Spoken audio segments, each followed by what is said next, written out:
Hello friends, education and sports या चॅनलवरती आपले सहर्ष स्वागत आहे। आजच्या या व्हिडिओमध्ये शिक्षक पदभरतीसाठी पवित्र पोर्टलवरती जाहिरात देण्याबाबत सर्व जिल्हा परिषद आणि त्या अखत्यारीत संस्थांना कळवण्यात आले होते। एका जिल्ह्यातील सद्यस्थिती नेमकी काय आहे याविषयी माहिती या व्हिडिओमध्ये घेणार आहोत। त्या अगोदर एज्युकेशन अँड स्पोर्ट्स या चॅनलवरती तुम्ही नवीन असाल आणि अद्याप चॅनलला सबस्क्राइब केले नसेल तर चॅनलला सबस्क्राइब करून बेल आयकॉन प्रेस करायला विसरू नका। पाहूया जिल्हा परिषद धुळे शिक्षणाधिकारी माध्यमिक कार्यालय यांच्या वतीनं आज ही सद्यस्थिती कळवण्यात आलेली दिनांक 30/1/2024 रोजीची आकडेवारी या ठिकाणी समोर आलेली आहे। प्रति अध्यक्ष सचिव सर्व अनुदानित, अंशतः अनुदानित, विना अनुदानित प्राथमिक, माध्यमिक, उच्च माध्यमिक व कनिष्ठ महाविद्यालय, अल्पसंख्याक अल्पभाषिक शाळा वगळून जिल्हा धुळे, मुख्याध्यापक, प्राचार्य सर्व अनुदानित, अंशतः अनुदानित, विना अनुदानित प्राथमिक, माध्यमिक, उच्च माध्यमिक व कनिष्ठ महाविद्यालय, अल्पसंख्याक अल्पभाषिक शाळा वगळून जिल्हा धुळे। विषय शिक्षक पदभरती 2022। शिक्षक पदभरतीसाठी पवित्र पोर्टलवर जाहिरात देण्याबाबत याबाबतचे संदर्भ सुद्धा या ठिकाणी देण्यात आलेले आहेत। यामध्ये उपरोक्त संदर्भीय विषयाकडे आपले लक्ष वेधण्यात येते की सदर पत्रातील सूचनांचे काटेकोरपणे पालन व्हावे, तसेच tet2022.mahateacherrecruitment.org.in या वेबसाईटवरील नमूद असलेल्या सूचनांचे विहित मुदतीत कार्यवाही करण्याबाबत प्रस्तुत कार्यालयामार्फत वेळोवेळी सूचना निर्गमित करण्यात आलेल्या आहेत।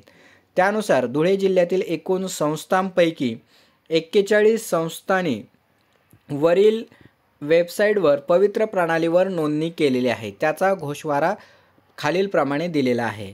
आता एकूण पवित्र पोर्टलवरती धुळे जिल्ह्यातील ज्या काही माध्यमिकमधील संस्था आहेत या संस्थांनी किती नोंदणी केलेले पहा। नोंदणी केलेल्या संस्थांची संख्या आहे 41, रोस्टर अप्रूव्ड केलेले आहेत 39 जणांनी आणि रिजेक्ट झालेले आहेत दोघांचे। आता यामध्ये सब्जेक्ट ॲडव्हर्टाइज स्टेटस आता किती जणांनी ॲडव्हर्टाइज दिलेले आहे आणि त्या अप्रूव्ह किती झालेले आहेत पहा। 34 अप्रूव्ह झालेले आहेत आणि 4 नॉट एंटर्डमध्ये आहेत आणि एंट्री लेवलला 1 आहे।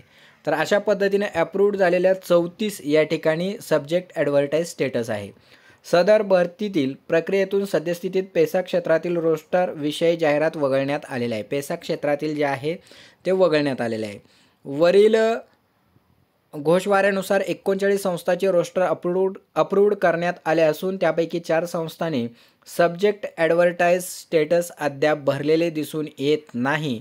त्याचप्रमाणे एक संस्थेने सब्जेक्ट ॲडव्हर्टाइज भरण्यास सुरुवात केलेली दिसून येते, परंतु अद्याप माहिती पूर्ण भरून ईओ लॉगिनला अप्रूव्ड रिजेक्ट करण्यासाठी फॉरवर्ड केलेले नाही। सदर पत्रान्वये आपणास विनंती सूचना करण्यात येते की सोबतच्या यादीतील 39 संस्थांपैकी 5 संस्थांनी त्यांच्या स्तरावरील प्रलंबित काम मंगळवार दिनांक 30/1/2024 रोजी सायंकाळी 6 वाजेपर्यंत पूर्ण करावे। जर याबाबत आपणाकडून विहित वेळेत कार्यवाही न झाल्यास आपली संस्था पवित्र प्रणालीमार्फत होणाऱ्या शिक्षक भरती प्रक्रियेपासून वंचित राहू शकतात याची कृपया गांभीर्याने नोंद घ्यावी। सोबत पवित्र पोर्टलवरील घोषवारा दिनांक 30/1/2024 असंही महत्त्वाचं परिपत्रक शिक्षणाधिकारी माध्यमिक जिल्हा परिषद धुळे करिता या ठिकाणी प्रसिद्ध करण्यात आलेले आहे।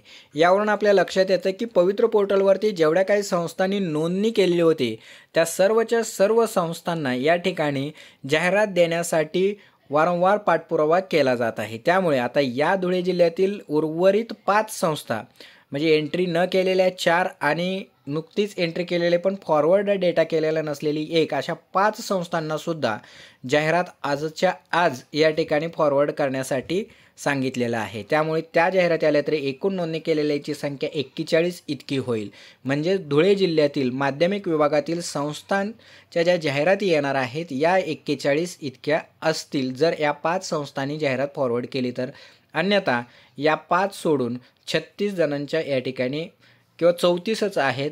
अप्रूव्ड केल्या तर रिजेक्ट 2 झालेले आहेत, त्यामुळे अप्रूव्ड केलेल्या 34च या ठिकाणी जाहिराती येतील। अशाच प्रकारची सद्यस्थिती सर्व जिल्ह्यातील लवकरच या ठिकाणी आपणाला या चॅनलच्या माध्यमातून कळवण्यात येईल। व्हिडिओ आवडल्यास नक्कीच लाईक शेअर करा। चॅनलला अद्यापही सबस्क्राईब केलं नसेल तर सबस्क्राईब करून बेल आयकॉन प्रेस करायला विसरू नका। धन्यवाद।